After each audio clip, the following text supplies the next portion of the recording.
Hi guys, स्वागत है आप सभी का आपके अपने channel A to Z commerce classes में, जहां हम आपको देते हैं कॉमर्स के उलझे हुए प्रश्नों के सुलझे हुए जवाब, वो भी फनी कॉन्सेप्ट के साथ। जैसा कि इस वीडियो में हम आपके लिए लेके आए हैं बिजनेस ऑर्गेनाइजेशन के एमसीक्यू।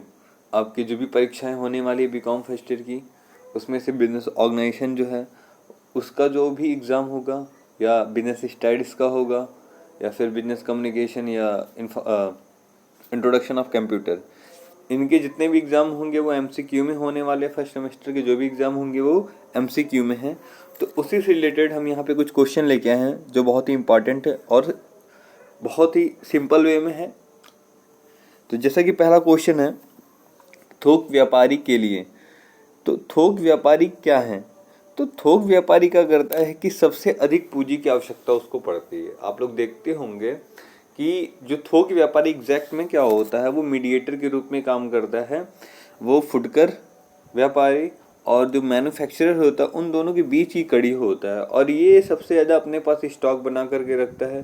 क्योंकि एक थोक व्यापारी जो क्या करता है, अपने आसपास के जितने भी रिटेलर होते हैं, फुटकर व्यापारी होते हैं, उन सभी को वो प्रोडक्ट देता है। जैसे यहाँ का जो आंसर आपका बन रहा है वो क्या बन रहा है, अधिक पूंजी की आवश्यकता पड़ती है। मतलब थोक व्यापार के लिए क्या है, अधिक पूंजी की आवश्यकता पड़ती है। दूसरा है कि अधिक मात्रा में उधार कौन बेचता है? तो जाहिर सी बात है, जो थोक व्यापारी जो होता है वो बहुत ज़्यादा उधार बेचता है, जिसका भी आंसर फर्स्ट वाला हो गया। माल का स्टॉक गोदाम में कौन रखता है? तो मैंने बताया कि मीडिएटर के रूप में थोक व्यापारी ही काम करता है।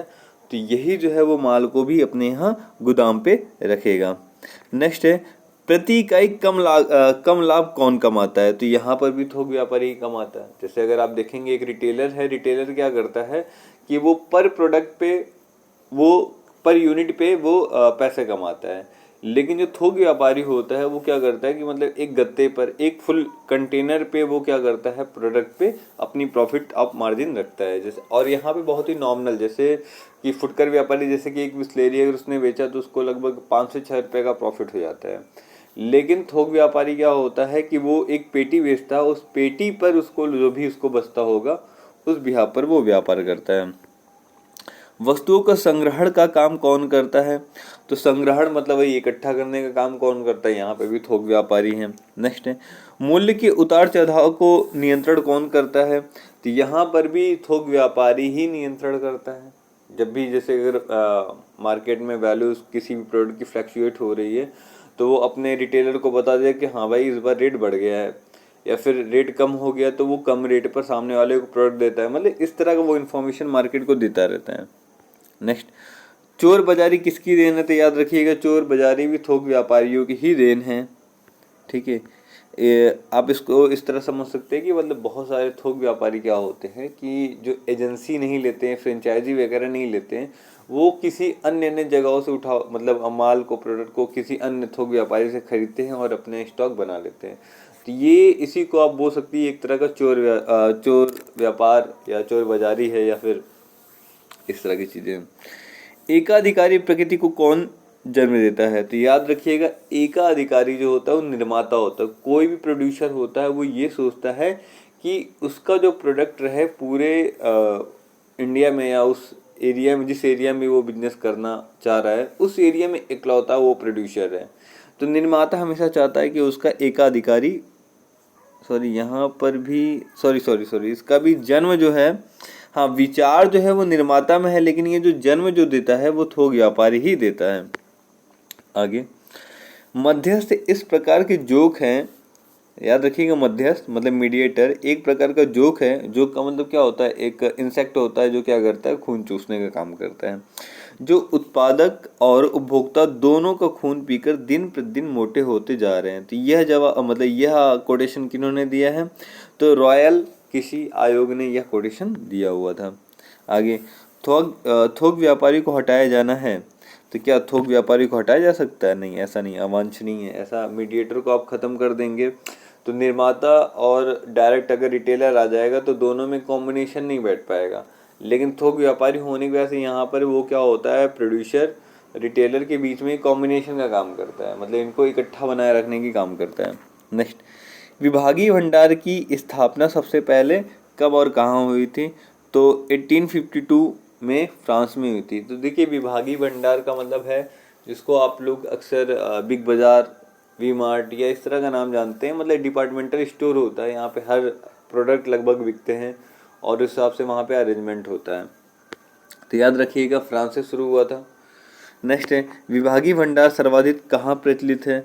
तो फ्रांस से शुरू हुआ था लेकिन अमेरिका में बहुत ज़्यादा इसका प्रचलन है। विभागीय भंडार के अंतर्गत सम्मिलित हैं, क्या सम्मिलित हैं? केवल छोटी वस्तुओं का उपलब्ध होता है? नहीं। केवल बड़ी वस्तुएं उपलब्ध होती हैं? नहीं, बिल्कुल नहीं। यहाँ पर सुई से लेकर के हवाई जहाज तक की सामानें उपलब्ध होती हैं। अगर आप देखेंगे अमेरिका वगैरह में तो वहाँ डिपार्टमेंटल स्टोर में बड़े बड़े बोट वगैरह भी उपलब्ध होते हैं, कारें उपलब्ध होती हैं, इस तरह की चीज़ें होती हैं वहाँ पे। नेक्स्ट, विभागीय भंडार के अंतर्गत क्या चीज़ें होती हैं? अलग अलग इकाई का प्रबंध अलग अलग होता है या सभी इकाइयों का प्रबंध केंद्रित होता है? तो यहाँ पर याद रखिएगा सभी इकाइयों का जो प्रबंध जो होता है, मैनेजमेंट जो होता है वो केंद्रित होता है। जैसे अगर आप बिग बाज़ार में अगर आप जाएंगे तो इंटर करेंगे तो पहले वो क्लॉथ का रहते हैं, फिर उसके बाद फिर उसके बाद वो शूज़ वगैरह रहेंगे, फिर इस तरह फ्लोर चेंज करेंगे तो वहाँ पे वो ग्रोसरी आइटम रहेगा, फिर उसके बाद उधर कॉस्मेटिक आइटम रहेगा, इलेक्ट्रिक आइटम रहेगा। तो इस तरह के मतलब वहाँ पे डिपार्टमेंट पूरे बने होते हैं, लेकिन इनका मैनेजमेंट जो होता है एक ही लोग करते हैं। नेक्स्ट, विभागीय भंडार की स्थापित होती है तो शहर के बीच में? बिल्कुल हाँ, शहर के बीच में ही। जब भी डिपार्टमेंटल स्टोर बनता है वो शहर के बीच में ही बनता है, क्योंकि शहर के बाहर खोलेंगे तो वहाँ कौन जाएगा लेने के लिए। आगे हैं विभागीय भंडार के अंतर्गत क्या क्या है? अलग अलग विभाग की अलग अलग वस्तुएं। ये लगता है क्वेश्चन फिर से रिपीटिंग है। नेक्स्ट, भारत में विभागीय भंडार की स्थापना किस शहर में अधिक पाई जाती है? तो दिल्ली, कोलकाता, ये जितने भी मतलब आपके 4 मेट्रो सिटी हैं उसमें सबसे ज़्यादा पाई जाती हैं। आगे, विभागीय भंडार की स्थापना है विलासिता की वस्तुओं की मांग वाले क्षेत्रों की जानी चाहिए? तो बिल्कुल हाँ, इसका आंसर यही है। ध्यान दीजिएगा विभागीय भंडार ऐसे जगह बनाए जाते हैं जहाँ पे लग्जीरियस पर्सन होते हैं। मतलब लग्जीरियस पर्सन का मतलब उनके पास इतना समय नहीं होता या इतने वो ज़्यादा मतलब बोल सकते इतने ज़्यादा बचत के मूड में नहीं होते। वो क्या होते हैं कि वो सोचते हैं कि बस तुरंत जाए, एक ही छत के नीचे उनको सारे प्रोडक्ट मिल जाए। तो इसका आंसर याद रखिएगा, इसका भी 18 का भी पहला ही है कि विलासिता की वस्तुओं की मांग वाले क्षेत्रों में ही की जानी चाहिए जहाँ पे विलासित लोग रहते हों। नेक्स्ट क्वेश्चन है कि विभागीय भंडार की स्थापना, सॉरी ये तो हो चुका है। नेक्स्ट, हाँ, कि भारत में विभागीय भंडार के विकास नहीं होने का मुख्य कारण क्या है?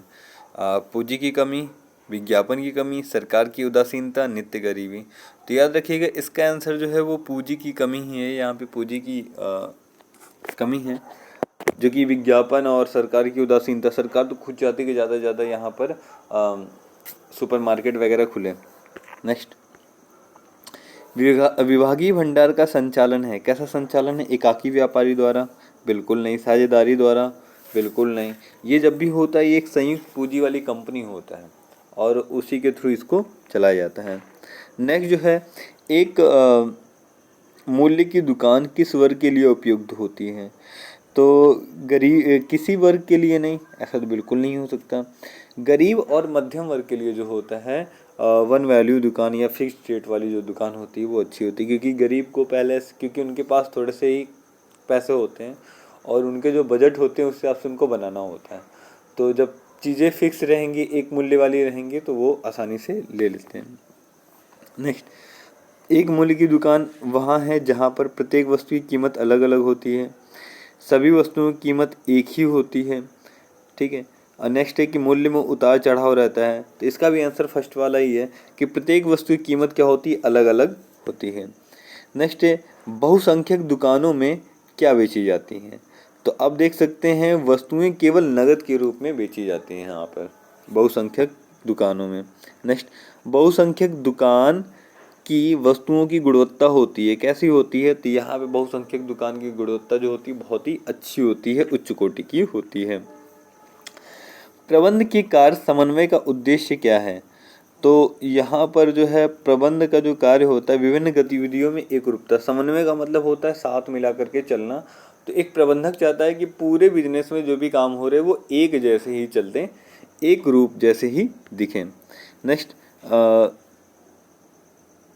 बहुसंख्यक दुकान में पाई जाती हैं, तो कीमत में विविधता पाई जाती है। बहुसंख्यक जो दुकानें होती हैं यहाँ पे जो प्राइस होते हैं हमेशा फ्लक्चुएशन के उसमें रहते हैं। नेक्स्ट, भारत में ऋण पत्र को कम लोकप्रिय होने के कारण क्या है? तो यहाँ की जनता की उदासीनता है, मतलब जनता की उदासीनता। फिर उसके बाद है कंपनी की कमी या मुद्रा बाजार की कमी। तो यहाँ पे मुद्रा बाजार की कमी है, जनता की उदासीनता नहीं है। लेकिन यहाँ कभी कभी उदासीन भी हो जाती है क्योंकि उसको डर बना रहता है कि कहीं ना कहीं जो है मेरा पैसा डूब ना जाए। एक तो रीज़न ये भी है, लेकिन जो मेन रीज़न है मुद्रा बाजार की कमी है। यहाँ पे जो मुद्रा बाजार है बहुत अच्छे से काम नहीं कर पा रही है। नेक्स्ट, अंश अधिपत्र निर्गमन होता है, तो ये जो पूर्वदत्त अंश के लिए किया जाता है।